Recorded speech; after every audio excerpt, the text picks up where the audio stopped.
timun, aiskrim, terung, burung, asam keping, karipap, nasi lemak. Bila saya sebutkan perkataan-perkataan ini, apa yang berada dalam fikiran kita? Kita merasakan objek-objek tadi, terutama makanan-makanan tu, direfer kepada apa? Kemaluan. Kenapa jadi seperti itu? Sebab kita sudah terlalu lama menjadikan gelaran kepada nama-nama kemaluan, kepada nama-nama yang tiada kaitan. Akhirnya, ia sering menjadi bahan untuk lawak lucah dan double meaning. Baru-baru ini, saya ada menonton satu prank ataupun interview dari seorang YouTuber yang mana dia pergi ke sebuah mall untuk mencari remaja. Apa yang dia tanya? Dalam video ni, dia sebutkan dia nak mencari siapa di antara remaja yang memiliki positive mind ataupun dirty mind. Jadi dia bertanya kepada remaja berkenaan beberapa soalan. Soalannya yang pertama disebutkan, pilih yang mana? Eropah, Jepun atau lokal? Walaupun soalannya seperti itu, orang yang menjawab ni pun dia tanya tentang apa? Dia tak terangkan tentang apa. Maka ada yang kata Eropah, kemudian dia kata fuyo, kenapa suka Eropah? Ada yang kata sebab cantik. Mereka no idea dia nak tanya tentang apa.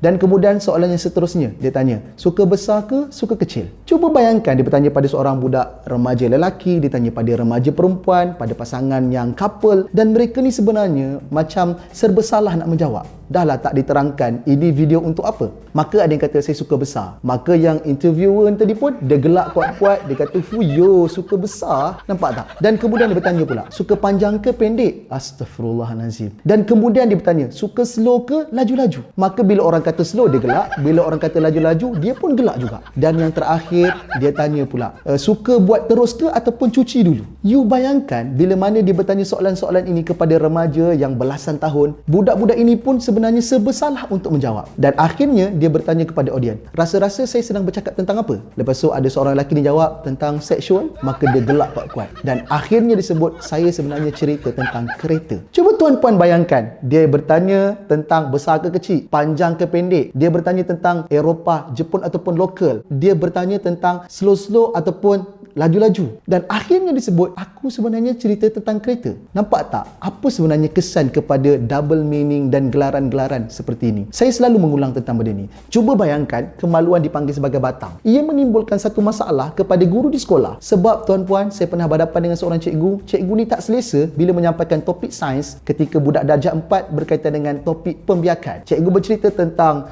bunga, cikgu bercerita tentang tumbuh-tumbuhan, pokok, dan cikgu sebut ada pokok yang membiak melalui batang. Cuba bayangkan apa respon pelajar. Pelajar lelaki majoriti gelak. Bila sebut batang, apa yang dibayangkan? Dia nampak kemaluan dia. Sebab apa ini berlaku? Kerana kita telah lama menormalisasikan gelaran-gelaran seperti ini sehingga kanak-kanak, remaja, orang dewasa cepat trigger bila mana menyebut istilah-istilah yang merujuk kepada kemaluan. Dan ia menjadi bahan gurauan orang dewasa tanpa mereka rasa malu. Kat mana? Facebook, Twitter, grup WhatsApp, Instagram. Dan kemana sebenarnya hilang rasa malu dalam diri kita? Dan akhirnya berlakulah pelbagai perkara dalam kehidupan masyarakat. Apa dia? Sex harassment. Berlaku di mana? Di pejabat. Dan macam-macam lagi kisah yang sangat menakutkan pada hari ini. Saya mengharapkan ibu ayah terutamanya kita boleh ubah benda ni daripada mana? Daripada dalam rumah. Tolong ajar anak untuk berbicara lebih awal tentang sexuality. Tolong berikan kemaluan lelaki as a penis ataupun zakar. Tolong berikan nama kemaluan anak perempuan sebagai faraj ataupun vagina. Jangan sebut lagi belalai, burung, boboi. No. Sebab ia adalah ruang-ruang untuk membuka kepada anak, menanam mindset dalam fikiran dia untuk berlawak lucah, double meaning, sehingga membuatkan dia juga